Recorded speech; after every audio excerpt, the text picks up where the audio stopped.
এরই মধ্যে বাস্তবায়িত হয়েছে বঙ্গবন্ধু রেল সেতুর ৫৩% কাজ। সোমবার সেতু নির্মাণস্থল পরিদর্শনকালে কথা জানান রেলমন্ত্রী নুরুল ইসলাম সুজন। বলেন, ৪.৮ কিলোমিটার দীর্ঘ সেতুটি আগামী বছরের আগস্টে জনসাধারণের জন্য উন্মুক্ত করা হবে। এই রেল সেতু চালু হলে ঢাকা ও উত্তরবঙ্গের ২২টি জেলার সঙ্গে ট্রেন চলাচলে যোগাযোগ ক্ষেত্রে আসবে বৈপ্লবিক পরিবর্তন। আরও গতিশীল হবে অর্থনীতির চাকা। টাঙ্গাইল থেকে মেহেদী হাসান চৌধুরীর প্রতিবেদনে আরও জানাচ্ছেন শওকত সাগর।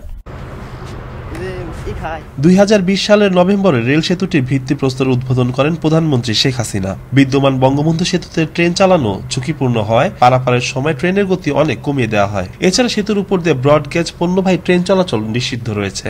এজন্য নতুন স্বতন্ত্র রেল সেতু নির্মাণ প্রক্রিয়া শুরু হয়। ২০১৪ সালে প্রধানমন্ত্রী শেখ হাসিনার জাপান সফরকালে সে দেশের সরকার এই প্রকল্পে অর্থায়নে সম্মত হয়। ২০১৭ সালের মার্চে পরামর্শক নিয়োগ করা হয়। ২০১৮ সালের সেপ্টেম্বরে বিস্তারিত নকশা প্রণয়ন শেষ হয়।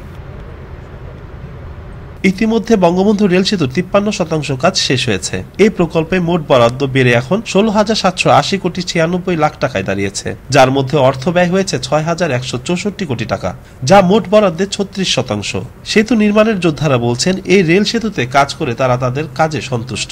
যে রেল সেতুতে কাজ করতেছি, এই বঙ্গবন্ধু রেলওয়ে সেতুতে, তাতে আমাদের কাজে ইনশাল্লাহ আমরা খুব ভালোভাবে কাজ করিতেছি। খুব ভালো লাগে, আমরা কাজ করে খুব শান্তিতে আছি, ফ্যামিলি নিয়ে খুব ভালো আছি। এত বড় একটা সেতু হইতেছে, রেল সেতু দেশের একটা সম্পদ। তো আমাদের এখানে কাজ করে অনেক ভালোই লাগতেছে। এখানে কাজ করতেছি, কাজ তো অনেক দ্রুত চলতেছে। এখানে কাজ করে আমরা অনেক গর্বিত। ২০২৪ সালের আগস্টের মধ্যে এই প্রকল্প শেষ হওয়ার কথা। রেল সেতুটির ৫০টি পিয়ারের মধ্যে ২৪টি পিয়ারের কাজ শেষ। রেলমন্ত্রী জানান, এই রেল সেতুর কাজ করতে তেমন প্রতিকূলতার সম্মুখীন হতে হয়নি। আমরা আশা করছি আগামী মে জুনের মধ্যে এই অংশটির যে আপনার ৪৯টির মধ্যে বোধহয় ২৮টি পিলার সম্পূর্ণ কমপ্লিট হবে এবং ওই অংশেরও ৮ কি ১০টি পিলার ছাড়া বাকি পিলারগুলিও কমপ্লিট হবে। বঙ্গবন্ধু সেতুর ৩০০ মিটার উজানে ৪.৮ কিলোমিটার দীর্ঘ dual gauge double line rail সেতু নির্মাণ করা হচ্ছে।